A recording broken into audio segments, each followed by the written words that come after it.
হযরত নূহ আলাইহিস সালাম আরো বললেন সূরা হুদের 29 নম্বর আয়াতে, ওয়া কওমি, হে আমার সম্প্রদায়, লা আসআলুকুম আলাইহি মালা, আমি এতে তোমাদের নিকট কোনো ধন সম্পদ চাই না। ইন আজরিয়া ইল্লা আলাল্লাহ,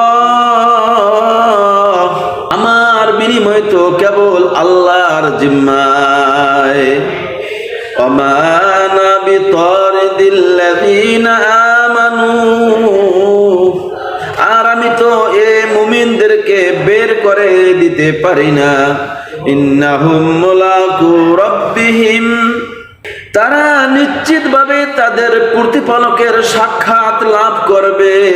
ওয়ালাকিন্নী আরাকুম কওমান তাজহালুন, পরন্তু তোমাদেরকে দেখছি যে তোমরা এক অজ্ঞ সম্প্রদায়।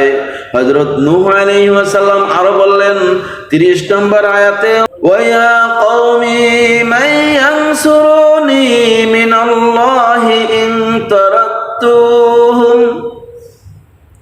হে আমার সম্প্রদায়, আমি যদি তোমাদেরকে বের করে দেই তবে আল্লাহর শাস্তি হতে কে আমাকে বাঁচাবে? কে আমাকে আল্লাহর আযাব থেকে রক্ষা করবে? আফালা তাযাক্কারুন, তোমরা কি উপদেশ গ্রহণ করবে না? নূহ আলাইহিস সালাম আরো বলেন সূরা হুদের 31 নম্বর আয়াতে, ওয়ালা আকুলু লাকুম ইনদি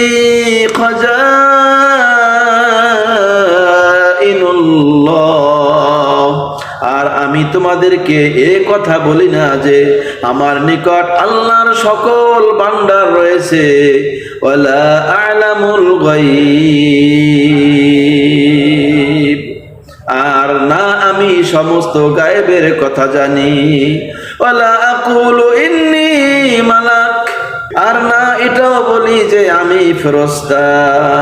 ওয়ালা আকুলু লিল্লাযিনা তাজদারি আ'য়ুনুকুম, আর যারা তোমাদের দৃষ্টিতে হীন নিম্ন স্তরের লোক, আমি তাদের সম্বন্ধে এটা বলতে পারি না যে লা ইউতিয়াহুমুল্লাহু খায়র,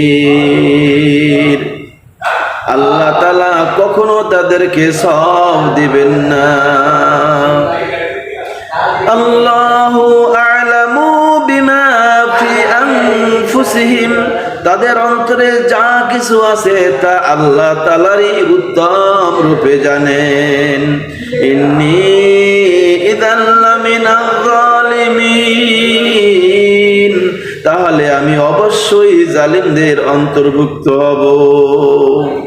যখন নূহ আলাইহিস সালাম এই কথাগুলি কাফের প্রধানদের সামনে ব্যক্ত করলেন, প্রকাশ করলেন, ক্বালু ইয়া নূহ, তখন কাফের প্রধানরা বলতে লাগলো, হে নূহ, ক্বাদ জাদালতানা ফাআকসারতা জিদালানা ফাআতিনা বিমা তাঈদুনা,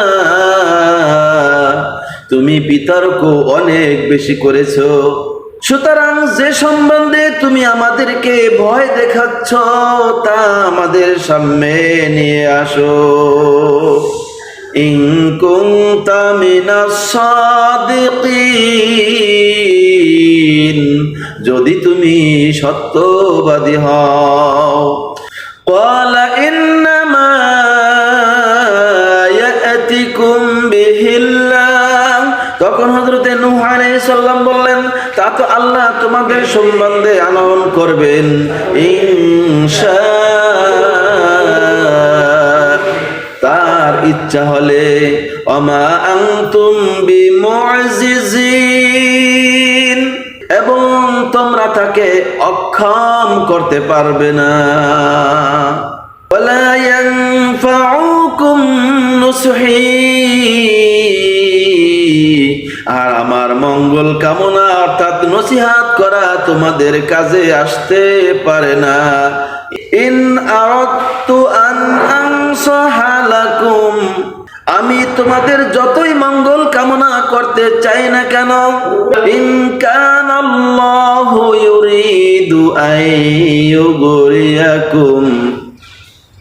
যখন আল্লাহই তোমাদেরকে পথভ্রষ্ট করার ইচ্ছা হয়, ওয়া রব্বুকুম, তিনি তোমাদের প্রতিপালক, ওয়া ইলাইহি তুরজাউন, আর তারই নিকট তোমাদেরকে ফিরে যেতে হবে।